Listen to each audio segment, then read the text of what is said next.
민주당 한호철 기필코 낙마를 해야 된다. 한호철, 네. 여기는 이제 국무총리, 네, 한덕수로 상징이 되는, 여기 상징적인 의미지만 사실은 한동훈의 한 성격이 크다. 그 다음에 정호영 말씀드렸죠. 김인철 외대 총장을 역임한 교육부 장관 겸 부총리, 이런 사람들이 지금 반드시 오늘부터 열릴 청문회 전국에서 아주 일대 격돌을 지금 하고 있는데, 네, 민주당에서는 반드시 한호철은 낙마를 시키기를 지금 전략으로 밀어붙이고 있습니다. 네, 그런데 어떻습니까? 장관은 민주당에서 임명 동의안을 채택을 안 해줘도 대통령이 시키면 그만입니다. 실제로 문재인 대통령은 어떻습니까? 이 국민의힘 계열에서 반대를 안 해서 도저히 이 사람은 장관으로 우리가 이 동의를 할 수가 없다라고 하는 사람 중에서 35명이나 그냥 장관을 시켰습니다. 그래서 청문회 무용론이 나온 것이죠. 야, 그러려면 청문회 도대체 무엇하라 하냐. 여야 간의 합의로, 그래, 어느 정도 급이 되는 사람을 장관을 시켜야지 저렇게 투성이고 부정부패에 연루가 되고 자기만 아는 사람이 어떻게 국가 운영을 할 수가 있을까라고 문제 제기를 한 사람 중에서 그냥 다 강행을 해버린 겁니다. 예. 무려 30여 명. 네, 무슨 법제처장, 무슨 뭐 처장 이런 까지 다 하면 40명이 훨씬 넘습니다. 그렇죠? 예, 바로 지금 이 상황에서 한동훈도 마찬가지고 정호영도 마찬가지고 김일철 외교부장, 이 교육부 장관도 마찬가지고, 이 지금 민주당에서 반대를 해도 윤석열, 네, 당선인이 그냥 강행을 하겠다라고 하면은 자를 수가 없습니다. 이 사람들은 그대로 되는데, 문제는 바로 정호영 보건복지부 장관이 어떻습니까? 문제가 정말 많죠. 제가 보기에도 많습니다. 그리고 이게 설령 지금 현행법에 저촉이 되지 않는 그런 아주 애매한 경계를 왔다 갔다 하고 있다 손치더라도 상황이 이 정도 되면은 정리를 해야 됩니다. 그리고 본인이 스스로 결단을 해야 된다는 얘기 제가 누차 말씀드렸죠. 예, 이 시간에 김동원의 하이파이브 시간에도 뭐 제가 한 대여섯 차례 말씀을 드린 것 같은데요. 네. 윤석열 당선인이 구체적으로 그럼 뭐가 법에 저촉이 되는지를 알려달라 기자가 질문을 하니까 그걸 좀 세게 취재를 해서 그 기사 내용을 제가 보게끔 해달라 이런 얘기를 해서 지금 파문이 윤석열 당선인까지 지금 위태롭게 한 거 아닙니까?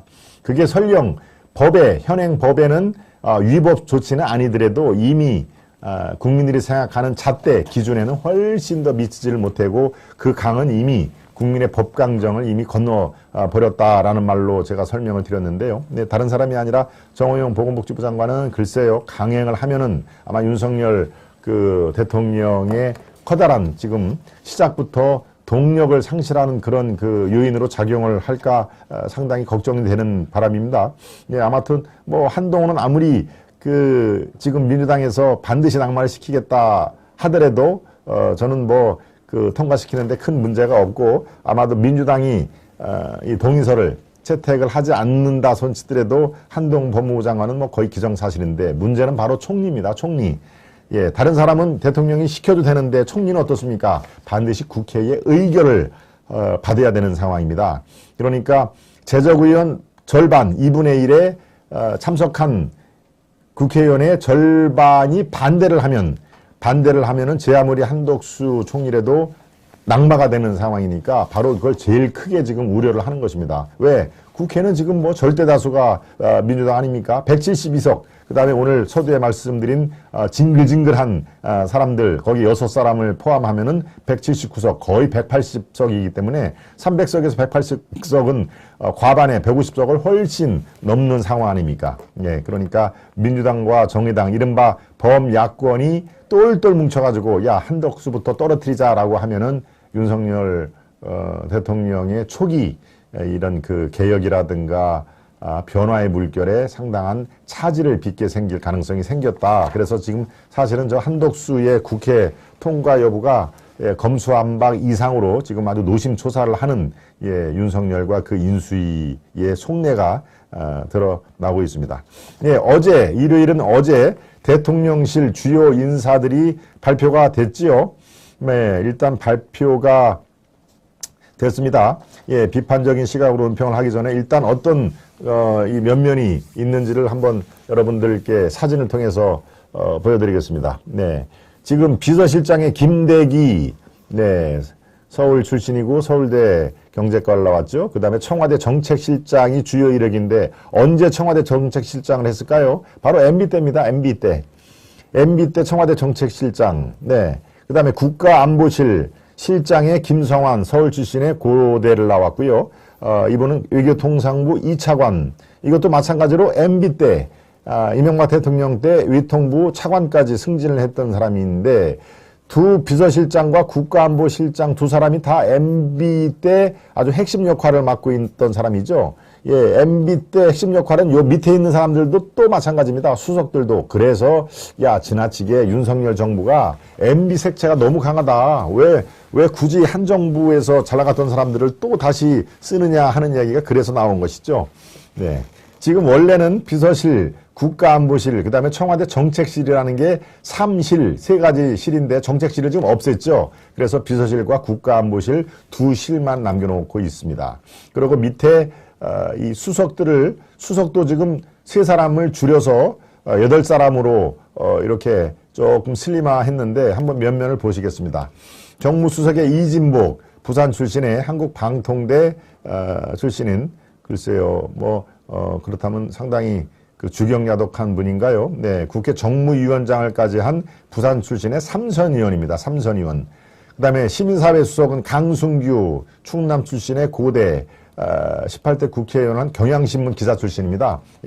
저랑 같이 언론인 생활을 했습니다만은, 시민사회 수석, 지금 이 정권에서 상당히 이제 시민사회 수석의 기능을 더 넓힌다는 그런 얘기가 많이 나오는데, 전직 의원, 나이는 얼마 안 됐습니다. 59세니까 아주 비교적 젊은 나이죠. 강승규 씨가 임명이 됐고요. 홍보수석에는 최영범, 62, 서울 출신의 성균관대, SBS 보도본부장. 이분은 경력이 참 특이합니다. 동아일보에서 기자 생활을 했고요. 동아일보에서 글쎄요, 한 몇 년 근무하다가 오래 근무하지는 않고 바로 방송사로 이적을 했습니다. SBS로 가서 보도본부장까지 그 이력을 쌓았고 한 4년, 5년 전에 기업으로 가서 홍보실장을 했습니다.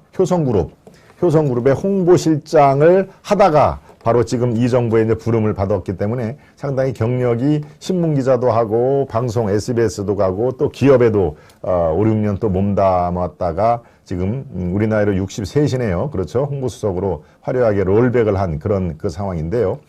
경제수석에는 최상목, 서울 출신의 서울대 기재부 1차관, 일찌감치 경제수석이나 기재부 장관의 물망에 올랐던 사람입니다.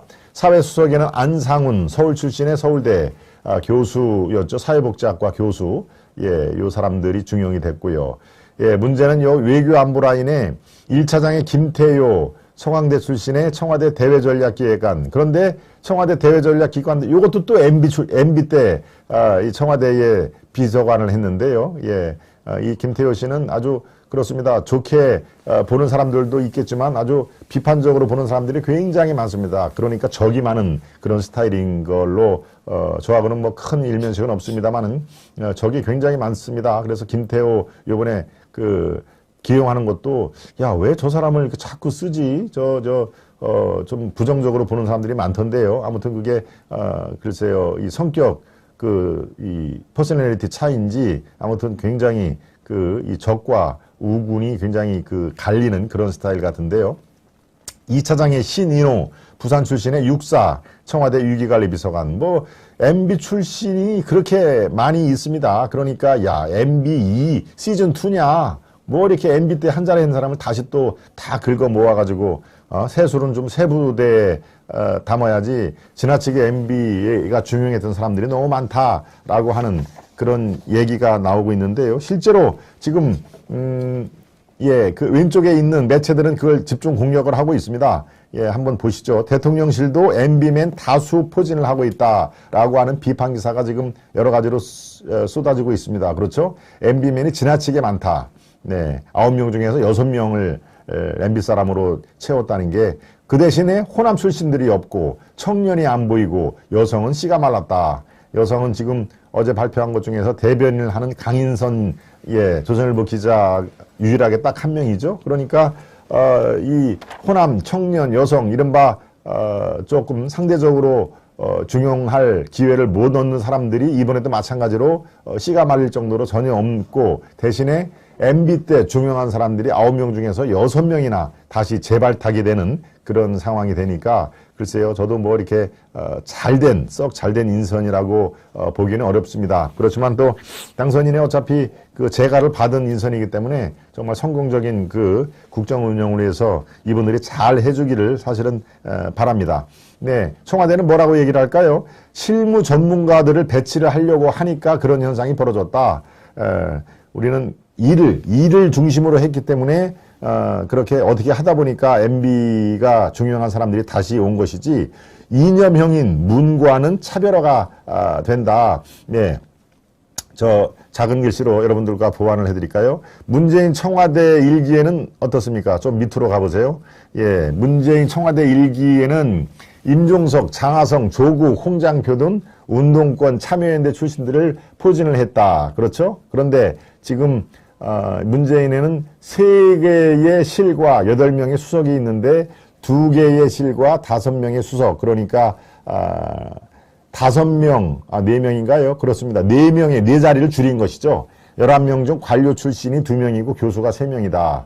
언론인, 군인 2명을 골고루 배치를 했다.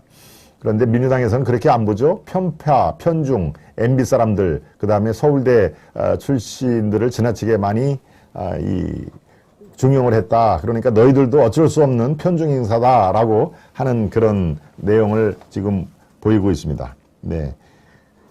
문재인이 지나치게 이념형으로 자기 사람을 썼다면 우리는 실무 전문가로 쓰다 보니까 어떻게 그분들이 MB 때 이명박 때 중용을 했던 사람들이니까 우리가 특히 MB하고 이렇게 뭐 친하다거나 일부러 MB 사람을 찾거나 그런 거는 전혀 아니다. 네. 또 한 가지 특징적인 게 있습니다. 예, 총리, 부총리, 비서실장, 경제수석이 모조리 다 모피아 출신이다. 모피아라는 게 뭡니까? 예, 뒤에는 뭐 마피아의 피하고 모는 MO인데 Ministry of Finance, 옛날에 재무부, 지금의 기획재정부 출신입니다. 예, 기재부라고 그러죠. 기재부. 경제완팀이라고 모두 기재부 출신이 장악을 지금 하고 있습니다. 한덕수 총리, 추경호 부총리, 김대기 비서실장, 최상무 경제수석까지 모조리 다 기획재정부 출신이더라. 이거 너무 지나친 거 아니냐? 마치 이 MB 때 사람들을 다 모아놓은 것처럼 이것도 다 하다 보니까 기획재부 출신들을 4명이나 갖다 앉혔네? 라고 또 비판의 목소리가 나올 수가 있다는 것이죠. 네, 반대로 이 사람들은 어차피 20, 30년 전부터 호흡을 맞춰온 거기 때문에 소통이 잘 돼서 안정적으로 운영을 할 것이다 라는 기대가 지금 나온다는 얘기인데요. 예, 아무튼 이 사람들이 어떻게 일을 하느냐에 따라서 그 우려는 이제 기대로 바뀔 수가 있는 그런 상황이니까요. 한번 뭐 지켜보도록 하는데 글쎄요. 총리, 부총리, 게다가 김대기 비서실장까지 다 기획재정부 출신들이 지금 요직을 차지하고 있다는 것도 글쎄 편중 현상이라는 야당의 지적이 그래서 나오는 거고 뭐 그렇게 되면 사실 편중은 편중입니다만은 말씀드린 대로 청와대에서는 일 중심으로 우리가 인선을 한 거기 때문에 일로 평가를 받을 것이다. 6개월 1년 뒤에 다시 한번 재평가를 해달라라고 얘기를 하는 거니까요. 그때까지 한번 지켜보도록 하겠습니다. 네, 말씀 중 또 토미르스 님이 제가 오늘 한 번만 이렇게 해줘도 충분합니다 얘기를 하니까 또다시 김 박사 수복 한잔 하셔요. 수복 스타벅스인가요? 네, 아무튼 뭐 대단히 감사드립니다. 예, 철저히 능력 위주로 가야죠 하는 네, 왕돈이님 맞습니다. 예, 그러니까 6개월이면 6개월, 1년이면 1년 우리가 이분들이 정말 일 잘하는 사람인지 그래서 중용을 한 건지 이것을 우리가 이 시간을 좀 두고 한번 지켜보도록 하겠습니다. 할당제는 뭐 반대, 예, 저도 마찬가지입니다. 네, 여성 할당, 또 뭐 청년 할당 이런 것보다는 능력으로 평가를 받아야 되는, 예, 그런 상황이 훨씬 더, 우리한테는 필요한 그런 덕목이 아닌가 봐집니다. 네. 여성이라도 전투력과 기자회견을 해도 안 밀리면 난 찬성을 합니다. 그런 사람이 그런데 매우 드물어요. 예, 미나님이, 예, 모처럼, 예, 의견을 주셨네요. 미나님 앞으로 종종 뵙기를 바랍니다. 네. 왕돈이님, 또 홍리치빌님, 강민정님.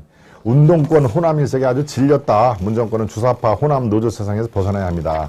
예, 저 지금 강민정님의 의견에 동의하시는 분들이 저는 꽤 있을 걸로, 예, 보입니다. 네, 세 번째 이슈로 가기 전에 만평으로 여러분들과 함께 살펴보도록 하겠습니다. 몸싸움, 욕설, 아수라장, 막 국회에서 악 소리가 막 나죠? 금배지들은 영원히 마스크를 의무화한다. 예.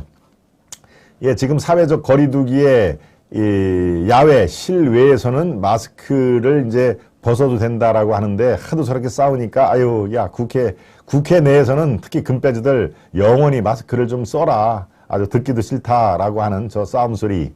그래서 몸싸움, 욕설, 아수랑. 현재 국회 상황과 지금, 네, 이 마스크를 벗어도 되는 그 날에 포커싱을 해가지고, 네, 아주 두 개를 잘 이렇게 버무렸군요. 네, 저것도 수준급 만평으로 저는 판단이 됩니다. 두 번째 만평을 한번 보겠습니다. 돌려보낼까 말까. 사실은 제가 간을 두고 왔거든요. 검수완박, 민주당, 문재인 대통령의 거부권. 네, 이건 민주당이 저 토끼 간 얘기를 하는 것이죠. 네, 이거를 사실 제가 간을 저 육지에 두고 왔어요. 예, 사실은 이제 토끼의 간이 제일 필요한 건데, 그러니까 이 거부권을 행사하는 문재인 대통령이 약간 지금 식은땀을 흘리죠. 야, 이거 돌려보내야 돼, 말해야 돼. 네, 문 대통령은 거부권을 행사할 리가 없습니다. 네.